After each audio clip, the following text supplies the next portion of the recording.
कि जी ये तो जुमला था, जैसे उन्होंने उसको कहा था 15-15 लाख को कि जी ये तो जुमला था, तो कहीं ये भी जुमला साबित ना हो जाए, इसीलिए तो हमारे किसान जो है उनसे ये आए थे बिल उसी चैनल से वापस होंगे ममता जी इनके लिए। और उनसे जब पूछा जाता है कि वे बंद क्यों कर रहे हैं कि हर चीज महंगाई, हर चीज पे जीएसटी लग रही है, बचत सही नहीं है। सिर्फ 2-4 दुकानें कहीं खुली हुई हैं, चाहे तो वो शराब की दुकानें हैं, चाहे वो खाने वाले की दुकानें हैं, मजबूरी में खाना भी पड़ेगा, तो वो दुकानें तो चल रही हैं। लेकिन बाकी की मार्केट में आप एक बार जमीन स्तर पे जाके एक बार मार्केट की हालत पूछे तो सारे लोग अगर रोते हुए ना मिल जाए आत्महत्या करने लग रहे हैं लोग। इतनी महंगाई हो चुकी है कि जितनी वो उन्हें बचत होती थी उनमें, आज उनके इधर उधर जाने के या अपनी मौज मस्ती के वे तो सब बंद हो गया। अब तो ये समझ लो कि अब तो बस इतना है कि वो अपने दाल रोटी चला रहे हैं, तो दाल भी क्या महंगाई हो गई है, सरसों का तेल पे हालत देख लो, डीजल पे हालत देख लो। कई शादी में भी जाते हैं तो ये सोचते हैं कि अरे वहाँ जाएंगे तो वहाँ पर तो 101 तो 500 रुपए तो वहाँ कन्यादान देना पड़ेगा, तो 1000 रुपए का वहाँ डीजल फूकना पड़ेगा। तो हर आदमी हर चीज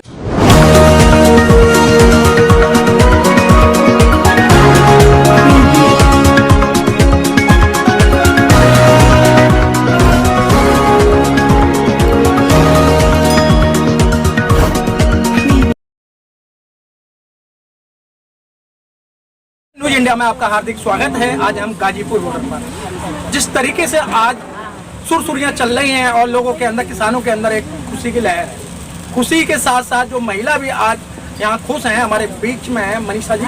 आइए हम उनसे बात करते हैं। मनीषा जी, जिस तरीके से आज मोदी जी ने जो खुशी दी है, इस खुशी को आप कैसे देखते हैं? भैया खुशी तो बहुत है, क्योंकि जिस काम के लिए, जिन 3 किलो को वापस कराने के लिए इतनी तपस्या कर रहा था हमारा जो है किसान पिछले 1 साल से, तो आज लग रहा है कि उसके लिए जो है मतलब इनका आंदोलन सफलता की तरफ है।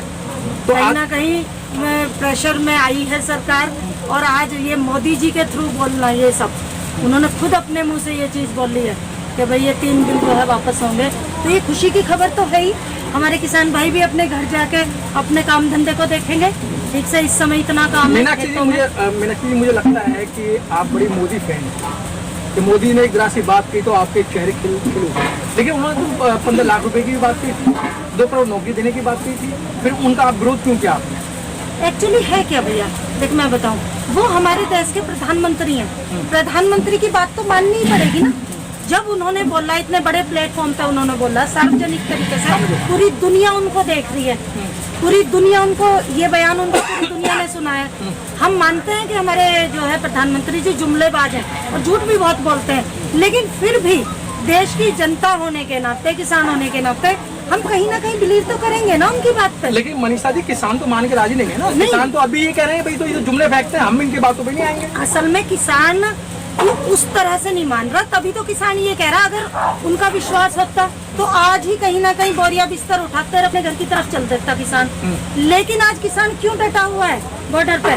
सिर्फ इसलिए क्योंकि उन्होंने पहली जो बातें हैं उनकी वो जुमलेबाजी सिद्ध हुई है। कहीं ऐसा ना हो अमित शाह 15 दिन बाद कह रहे कि जी ये तो जुमला था, जैसे उन्होंने उसको कहा था 15-15 लाख को कि जी ये तो जुमला था, तो कहीं ये भी जुमला साबित ना हो जाए, इसीलिए तो हमारे किसान जो है भाई यहाँ डटे हुए हैं। और तभी जाएंगे इस बार जब ये जिस उससे चैनल से ये आए थे बिल उसी चैनल से वापस होंगे। ममता जी, जिस तरीके आज है, मुझे लगता है आपके परिवार, आपके जो हस्बैंड है बिजनेस का काम करते हैं, ये जब से 2014 से जब से सरकार बनी है तो बिजनेस का क्या हाल रहा है? क्योंकि पत्नी को बहुत अच्छा अनुभव होता है, पति घर में जाके कहते हैं कि भाई आज इतना नुकसान हो गया, इतना हो गया, क्या कामों पे क्या फर्क पड़ा है?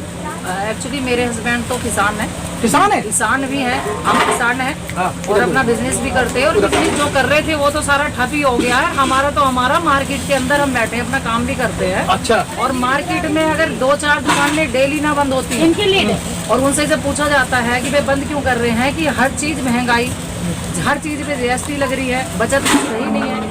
सिर्फ 2-4 दुकानें कहीं खुली हुई हैं, चाहे तो वो शराब की दुकानें हैं, चाहे वो खाने वाले की दुकानें हैं, मजबूरी में खाना भी पड़ेगा, तो वो दुकानें तो चल रही हैं। लेकिन बाकी की मार्केट में आप एक बार जमीन स्तर पे जाके एक बार मार्केट की हालत पूछे तो सारे लोग अगर रोते हुए ना मिल जाए आत्महत्या करने लग रहे हैं लोग। इतनी महंगाई हो चुकी है कि जितनी वो उन्हें बचत होती थी उनमें, आज उनकी कोई बचत नहीं है। तो बिजनेस की जो बात करें तो बिजनेस आगे नहीं बढ़ रहा है या क्या पीछे डाउन जा रहा है?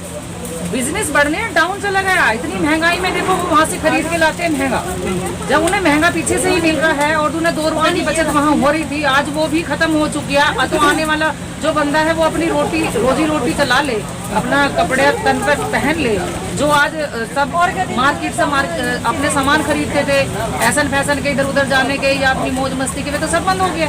अब तो ये समझ लो कि अब तो बस इतना है कि वो अपने दाल रोटी चला रहे हैं, तो दाल भी क्या महंगाई हो गई है। सरसों का तेल पे हालत देख लो, डीजल पे हालत देख लो। कई शादी में भी जाते हैं तो ये सोचते हैं कि अरे वहाँ जाएंगे तो वहाँ पर तो 101 तो 500 रुपए तो वहाँ कन्यादान देना पड़ेगा, तो 1000 रुपए का वहाँ डीजल फूकना पड़ेगा।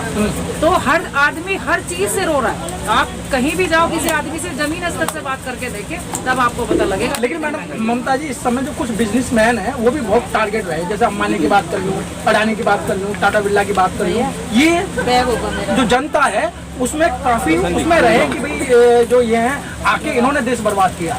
हाँ बिल्कुल, इन्होंने देश बर्बाद किया है। क्यों? क्योंकि ये तो पता नहीं कि ये जो है विदेश। अच्छा, किसने बिजनेसमैनों ने बर्बाद किया या मोदी जी ने किया? मोदी जी ने। बिजनेसमैन कहाँ से आए? मोदी जी तो लेके आए ना बिजनेसमैनों को।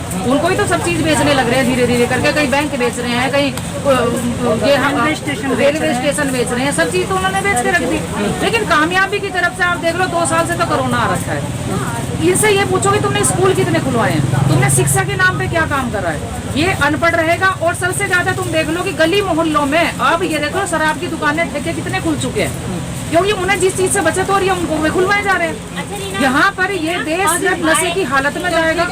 जिस तरीके से ठेके खुलने लग रहे हैं, जिस तरीके से यहाँ बच्चे नशा करने लगे हैं और पढ़ाई बिल्कुल बंद हो चुकी है, तो अनपढ़ रहेगा देश और जाकर नशा करेंगे। आदमी जो परेशान होता है तो नशे की तरफ बढ़ता है। न कमाने को कुछ है, सारे जवान लड़के गली गली घूम रहे हैं। तो आज वे किस स्तर पे जा रहे हैं, जमीनी हालत जाके तो देखो उनकी क्या हालत हो रही है। तो क्या लगता है कि आपकी जो चुनाव डिक्लेयर हो गया उत्तर प्रदेश का 5 राज्यों के अंदर, क्या लगता है? 5 राज्यों के अंदर जो डिक्लेयर हुआ है चुनाव, उसी का डर है जो आज इन्होंने आकर के टीवी पर ये खुलासा किया है कि 3 कानून हम वापस ले रहे हैं। ये उसी का डर है इन्हें, जो 3 राज्यों में चुनाव आने वाले हैं। अच्छा मैडम, ये कानून और ये एमएसपी भी अगर कानून बन जाता है फिर तो सरकार बढ़िया है ना? सरकार कहाँ की बढ़िया है? सरकार का तो सबको पता लग गया, ये जुमलेबाजी तो खेलते आएंगे, ऐसी टॉफी देते रहेंगे और फिर कुछ ना कुछ ले आएंगे, आपकी बात जीतेंगे, फिर कुछ ना कुछ खड़ा कर देंगे। तो इस बार टॉफी नहीं लेंगे आप? बिल्कुल भी नहीं। तो इस बार 15 लाख की जगह 30 लाख रुपए आप मेरे से पूछो तो मैं तो मोदी की बहुत बड़ी फैन थी। मेरे तो घर में वोट लगाई हूँ। बिल्कुल लड़ती थी हमेशा मोदी के लिए। ये आपने सच्चाई बोला है। बिल्कुल सच्चाई है ये।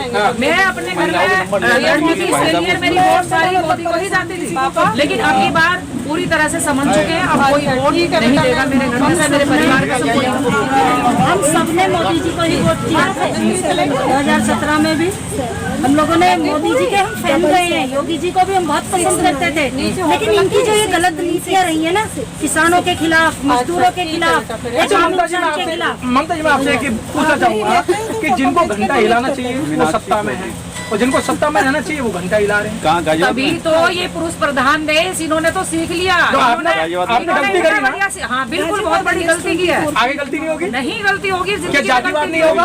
नहीं होगा जातिवाद। हिंदू मुस्लिम नहीं होगा? बिल्कुल, हम क्यों करेंगे हिंदू मुस्लिम? तो आगे से सरकार आपने हिंदू मुस्लिम को बनाई है ना? नहीं, बिल्कुल भी नहीं बनाई है। क्यों पुलवामा पे बनाई दिया? ऐसा कुछ नहीं। ये मोदी को वोट गई थी, ये बीजेपी को वोट नहीं गई थी, ये मोदी को वोट गई थी, क्योंकि सबका ये लग रहा था कि भाई ये प्रधानमंत्री बनाओ इसको और ये अच्छा देश चलाएगा। अच्छा ममता जी, फिर मैं वही बात आ रहा हूँ। अच्छा, मोदी जी खराब है या बीजेपी खराब है? मोदी जी भी खराब है और बीजेपी भी खराब है। क्यों? आप तो कहते हैं मोदी जी की मैं बहुत बड़ी फैन हूँ। नहीं, बिल्कुल फैन थी। हमें क्या पता था कि भाई क्या थी है, वो नहीं अब हूँ नहीं। लेकिन तो पापे बन गए क्या मीनाक्षी जी, कैसा लगता है? मनीषा जी, जिस तरीके से आप बीजेपी का विरोध कर रहे हैं और यहाँ व्यापारियों का विरोध कर रहे हैं और मोदी हम विरोध नहीं कर रहे किसी का, हम इनकी गलत नीतियों का विरोध कर रहे हैं भैया। हम किसी पार्टी का विरोध नहीं कर रहे हैं। नहीं, गरीब आदमी, गरीब माँ का लाल अगर प्रधानमंत्री बन गया तो आप गरीब है? कहाँ का गरीब? अरे चाय बेचिए मैडम। ऐसा है? कोई प्रूफ है? कोई प्रूफ है तुम्हारे पास कि उसने चाय बेची है? तो हमें वो तो चिल्ला रहे हैं, वो तो ऐसा है, अगर ये गरीब माँ का लाल होता ना तो गरीबों की व्यथा समझता और इस तरह से सबको ना सड़क पे लाना बिठा देता। तो जीरो बैलेंस के खाते खुलवाए ना मैडम आपके, जीरो बैलेंस के खाते खुलवाए। लेकिन पैसा कहाँ उन खातों में, उन खातों में पैसा कहाँ डालने की नौबत ही ना आने दी। इसने तो मजदूरों को सड़क पर लगा बिठा दिया। गेहूँ चीनी राशन फ्री मिल रहा है ना आपको। भैया भुखमरी की 5 किलो गेहूँ देने से या चीनी दे देने से महीने भर का गुजारा नहीं आता या किसी का घर नहीं चलता है। उसको जो है सब्जी भी चाहिए, उसे तेल भी चाहिए। तेल के रेट देखे 250 रुपए किलो तेल हो गया। क्या उन्हें गेहूँ को वो ऐसे ही फाँक के मारेगा? उस 5 किलो गेहूँ से गुजारा हो जाएगा क्या किसी गरीब के परिवार का 1 महीने का? ये सिर्फ बकवास है, ये सिर्फ जो है ना अंधेरे में जो है भ्रमित करने वाली बात है। लेकिन मैडम वोट तो आपको बीजेपी को ही देना है। ऐसा क्यों कोई मजबूरी है? हमारी आपकी क्या मजबूरी है बताओ? हाँ। बिल्कुल नहीं। देश समझ अगर दलित खड़ा होता है तो आप भैया कहोगे, हाँ। सुन, अगर नहीं देश समझता तो बंगाल में ये इतनी बुरी तरह से ना हारते। हाँ। अगर इनको बंगाल में जो हार मिली है ना वो इनकी जो इन गलत नीतियों की वजह से मिली है। अगर हिंदू मुस्लिम का चुनाव होता तो ये बंगाल में जीतते और वही होगा। मैडम बंगाल का चुनाव आपकी समझ में नहीं आया। बंगाल का चुनाव अगर रिपोर्टर बता सकता है क्या? वहाँ पे भी एक ब्राह्मण वर्सेस ब्राह्मण वोट हुआ है, न कि वो के आम जनता के बीच वोट हुआ है। नहीं, बिल्कुल भी नहीं। और यूपी में भी देख जनता समझ चुकी, यूपी की जनता बहुत समझदार हो चुकी है क्योंकि उन्होंने 7 साल हो गए। 30 लाख रुपए नहीं चाहिए उन्हें 7 साल कौन से 30 लाख नहीं चाहिए, 15 लाख नहीं। कौन से 30 लाख रुपए? 15 लाख रुपए दिए ना। नहीं चाहिए। अपने बच्चों के लिए रोजगार चाहिए, अपने बच्चों के लिए रोजगार चाहिए और गरीब मजदूर के लिए खाना चाहिए 2 टाइम का। हम वैसा समाज ममता जी क्या फ्री राशन नहीं दे रहे? हम वो समाज चाहते फ्री हैं। राशन करना चाहिए हमें हाथ जोड़वा ले और हमें अपने हाल पे छोड़ दे अपना। स्वास्थ्य बीमा भी तो आपका हो रहा है ना? गुजरात में चला मैंने आपको स्वास्थ्य बीमा ही तो हो रहा है और 2000 क्रेडिट कार्ड मिला हुआ कौन से 2000 मिल रहे हैं? डेट बता दो हमें, हम वापस कर देंगे। जो अपना खाता है अकाउंट नंबर दे दो, हमें उसी में वापस कर देंगे। मैं एक बात बताऊं भैया, जो ये सम्मान निधि के नाम पे 2000 रुपए जो दे रहे हैं ना, हमसे ले ले 4000 वापस। हमें ना चाहिए। नहीं तो पहले तो हमें हमारी फसल की कीमत दे दे, हमारे MSP का गारंटी दे दे और ये 3 बिल अपने वापस ले ले। भैया ये अपने घर, हम अपने घर गुजरात चला जाएगा भाई। हमें सुख से जीने दे यहाँ। और हमारा जो है ना, हमारा जो है किसान और हमारा मजदूर तबका सब बहुत त्रस्त है भाई। सब भुखमरी की कगार पे आ चुके और हमें जो है हमारे बच्चों को रोजगार चाहिए, शिक्षा चाहिए। और इन्होंने ना स्वास्थ्य सुविधाओं की तरफ इनका ध्यान है ना शिक्षा की तरफ। मैडम अभी 2014 से लेकर अभी तक तो आपने रोजगार मांगा नहीं और आप चुनाव आ गया तो आप रोजगार ऐसा है, मांग रहे थे लेकिन सुन कहाँ रहा था तो कोई? क्या लगता है आप सुन लेंगे? अगर इसने नहीं सुना तभी तो आज ये हालत नौबत आई है ना। नहीं क्या लगता है आप जब सुन लेंगे? नहीं आपकी सुना बात ममता जी क्या सुन लेंगे आप? बिल्कुल ये तो सुनना बिल्कुल पड़ेगा, सुनना पड़ेगा। बिल्कुल सुनना पड़ेगा और सुनेंगे। और ये सुनने की नौबत है जो आज ये टीवी पे आके बोल चुके हैं, लेकिन एक वोट तो- कान खोल चुके हैं। लेकिन वोट तो आपको बीजेपी को देना है। कैसे देंगे हम बीजेपी के? हमारी हिंदू मुस्लिम ही करेंगे? जी कैसे हिंदू मुस्लिम? हम हिंदू मुस्लिम सिख ईसाई एक ही है। सब एक है भैया। नहीं जब चुनाव होता है जब तो कहते हो कि नहीं हम वोट नहीं दे रहे। अरे यही रहेगा नारा, यही रहेंगे एंड तक। सच्चाई है, बिल्कुल सच्चाई है। मेरी शकल पहचान नहीं है आप? बिल्कुल पहचान रहे। इलाके के अंदर मैं आऊंगा, बिल्कुल आना आप और हमारा इंटरव्यू लेना, हम देंगे। और एक चीज ठीक है जी, बहुत अच्छी बात। सरकार है भाई, ये चुनाव में आके ही सुनती है जनता की बात। और अब चूंकि चुनाव सर पे आ गए, इन्हें हारने का डर लग रहा है, इसलिए ये अब जनता की बात सुने।